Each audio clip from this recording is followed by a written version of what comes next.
Hello, anti-resume viewers. Today we have Gianpaolo Pietri with us. He's the author of a soon-to-be-released book, Revolution 2.1, as well as Ideate, which is being released on October 1st. And Gianpaolo, thank you for taking the time to sit down with me. Sure, no problem. Glad to be here. First of all, for our viewers who don't know much about you or your ideals, maybe quick 30 seconds, tell us about yourself and what you're doing. Okay, well, I'm 31 years old. I currently live in Miami, but that wasn't always the case. I've been here the last 4 years.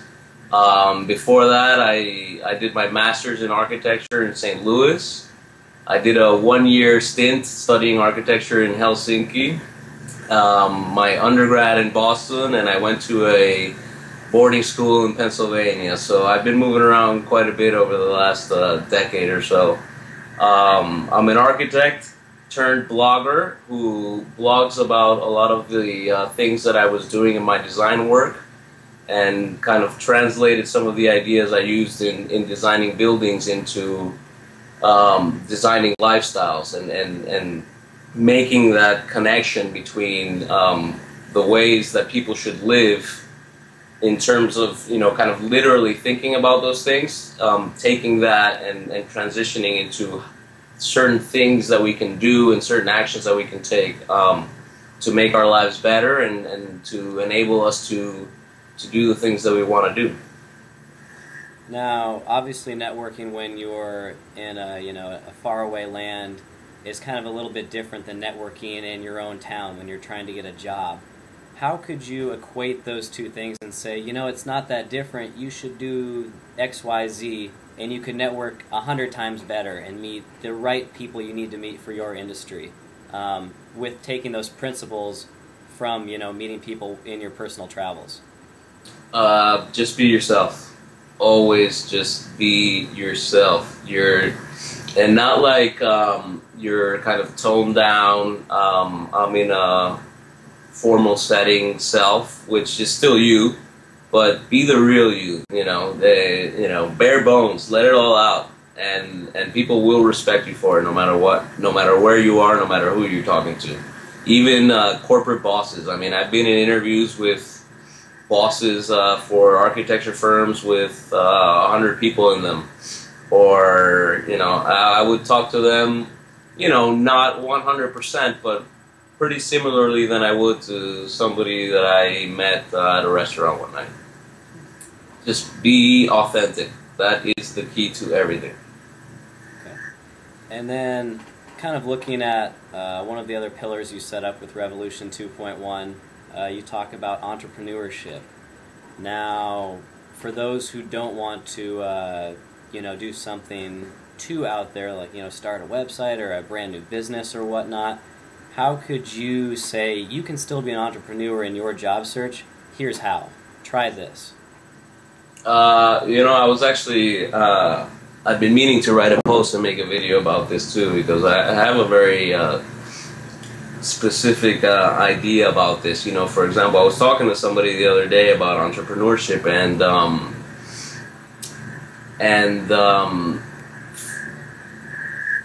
we, how can I put it?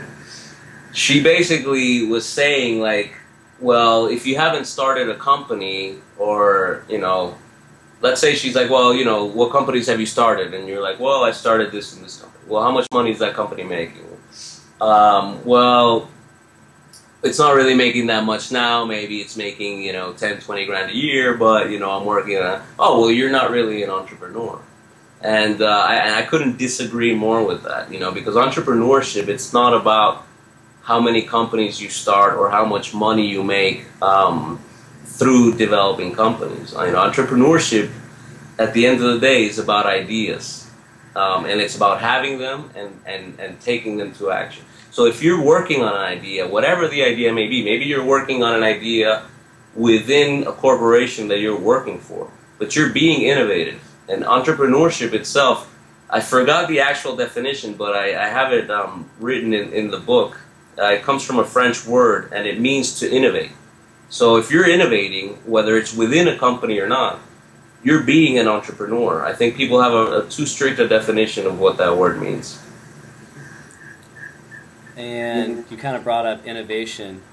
How could you be innovative in your job search? That's kind of what we've been focusing on in this discussion. How could you go out there when no one has put faith in you and said, you know, you can work for us and help out our entity? How could you be innovative and do things that would make people notice you and get you offers you'd be interested and more than happy in accepting?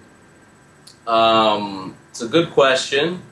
I think I have an answer for it, but at the same time, I may have a bit of trouble with it because I've been fortunate enough. I've never really had a hard time getting a job.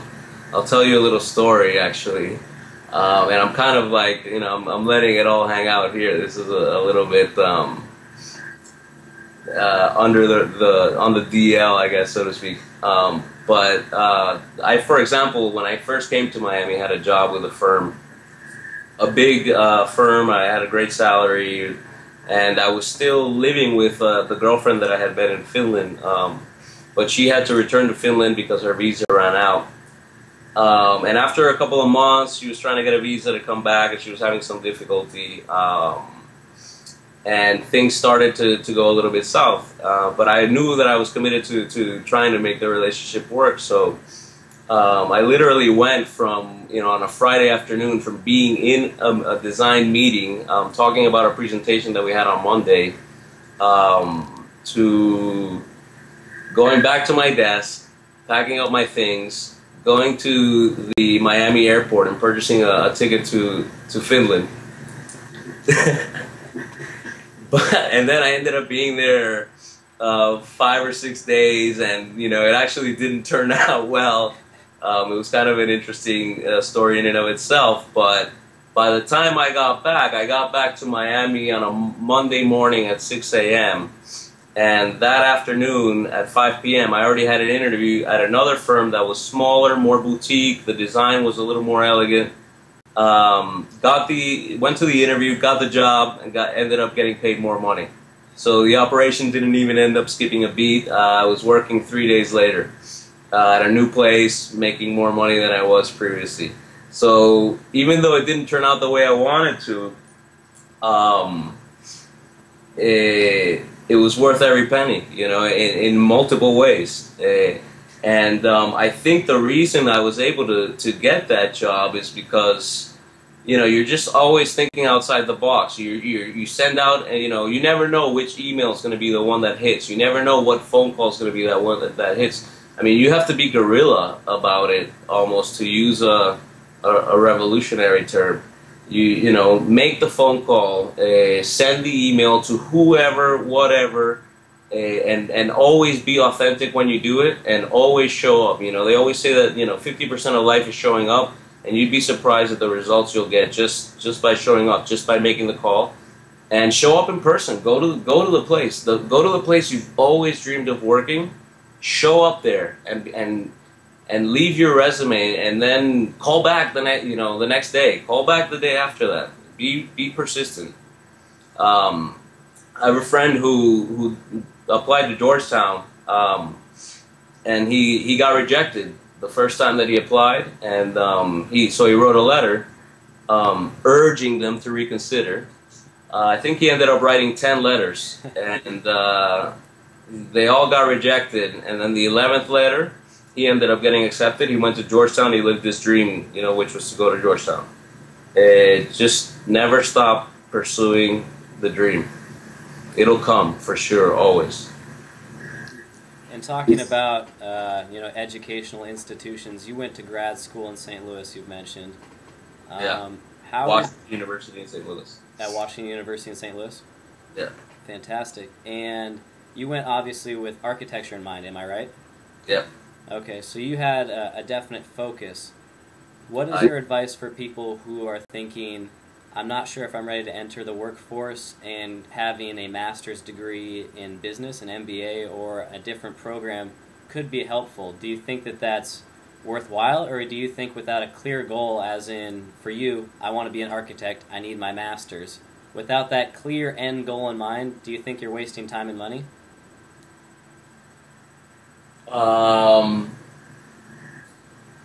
Yes and no. I think at the end of the day, the way things are going now, there's so many amazing resources out there online. I read an article the other day that said that over 50% of the population was going to get their education online in the next 5 to 10 years. And it doesn't surprise me at all. There's some amazing resources online right now. Some incredible blogs.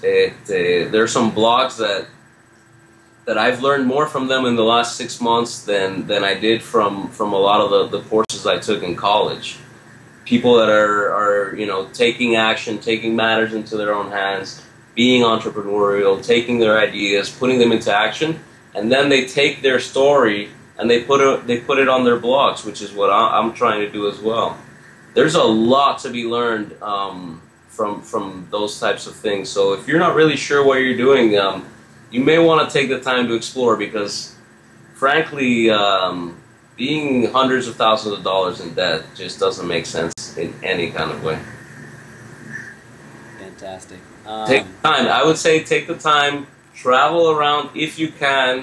They're very, you know, I just bought, you know, I mentioned to you earlier that I was moving to New York in the next month or two, and I just bought a one-way ticket to New York for $69. So there are ways. You can definitely find ways to get deals, to do things, travel, get, you know, ride a bike. I was talking to a friend last night who told me about a bike tour she did through Ireland, where they did 500 miles in 10 days on a bike with a tent on their backs.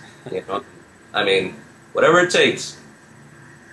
All right, and kind of wrapping up, is there anything we haven't touched on from Ideate or Revolution 2.1 that you think could be applicable to young professionals who are trying to find their niche, who are, you know, going through this crazy thing we call life? Yes, there's a lot, but you're gonna have to check them out to see what it is. Okay. Well, thank you for taking the time. I will include a link, obviously, to the purchase page. And great, thanks. Once again, Gianpaolo, it's a pleasure having you. Great. I had a lot of fun doing this, man. Thanks a lot.